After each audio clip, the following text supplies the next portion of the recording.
The excitement and suspense of the latest arc in the One Piece manga series doesn't seem to be over yet. In the last few chapters, Eiichiro Oda managed to impress fans by presenting an extraordinary storyline consistently. As we know, Luffy and the Straw Hats arrived at Egghead Island. The island is home to the world's most intelligent scientist, Dr. Vegapunk. The fans were also surprised by various interesting facts that later emerged. For example, the first is Dr. Vegapunk turns out to have 6 clones. Then, no less surprising, of course, is the fact that Bartholomew Kuma is Bonnie's father. Then, what are the interesting things in the next chapter? But before we start this video, please smash that like button. And if you haven't subscribed to this channel, please subscribe and click notification bell, or you will miss future anime videos.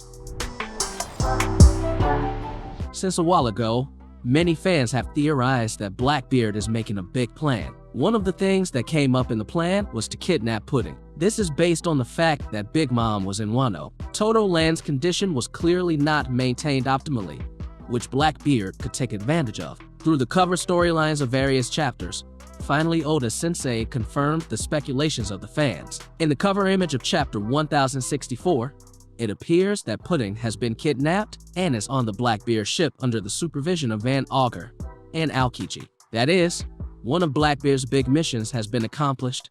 It's just a matter of continuing the other big plans he has prepared. And in this chapter, we also see in one of the panels how Pudding is in a cell on Blackbeard's ship. She said that if Big Mom had been there, maybe Big Mom would have defeated the pirates. And it looks like Pudding is showing her third eye. However, there is still no information on whether she has awakened her own power. One of the main highlights in chapter 1064 is the continuation of Law's fight against Blackbeard. Their battle took place in chapter 1063 yesterday, where the Yonko attacked Law in the middle of the sea. The goal is to steal a copy of the road poneglyph. In this latest chapter, it seems that Law is able to provide resistance to Blackbeard. This was thanks to his devil fruit awakening, which greatly surprised Blackbeard. He didn't think that Law had succeeded in resurrecting his devil fruit. Blackbeard also did not want to lose, where he then used a technique called Grease, which was part of the Gura Gura Nomi. What's interesting is that even though the Heart's pirates were outnumbered and strong, they were able to find the weak point of Blackbeard's group.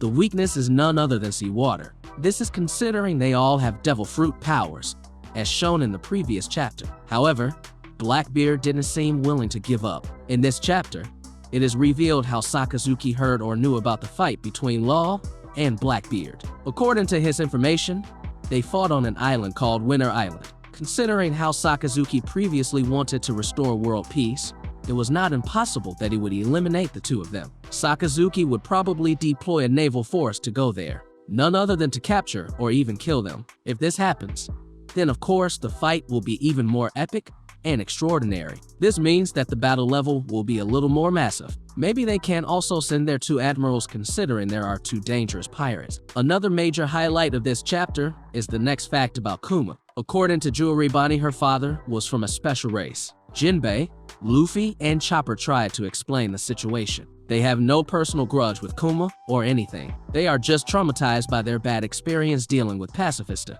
Jinbei himself began to reveal facts about Kuma, such as he had committed a crime that was considered very terrible. He was also imprisoned for life. However, Vegapunk then offers another way in which he must be willing to be the subject of his research. In exchange, he will be free and then become part of the Shichibukai. And it was at that moment that Jewelry Bonnie later explained that Kuma had said that he was from a special race. Because of that, Vegapunk and the others were attracted to Kuma. Unfortunately, there is no explanation as to which special race Kuma belongs to. Speculation is grown among fans themselves, saying that Kuma could be from the cyborg race. Even so, it is not impossible that there will be another special race that Oda introduces. The most attention-grabbing, of course, is what happens at the end of the chapter. In the chapter, Shaka is seen contacting someone. He then told about his fate, which he thought would soon die. The person who made the communication was probably the real Vegapunk, who then related to the other person. What was surprising was that Shaka had contacted the leader of the Revolutionary Army,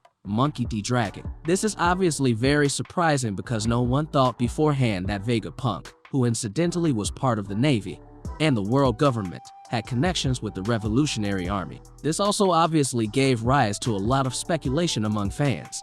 as if he was a spy for the Revolutionary Army. Chapter 1064 seems to be the peak of the storyline in the latest arc, at least for the last few chapters. This chapter is really interesting and extraordinary, where in addition to presenting cool action, Oda also presents various interesting facts, especially about some of the characters. We look forward to the continuation of the story in the next chapter.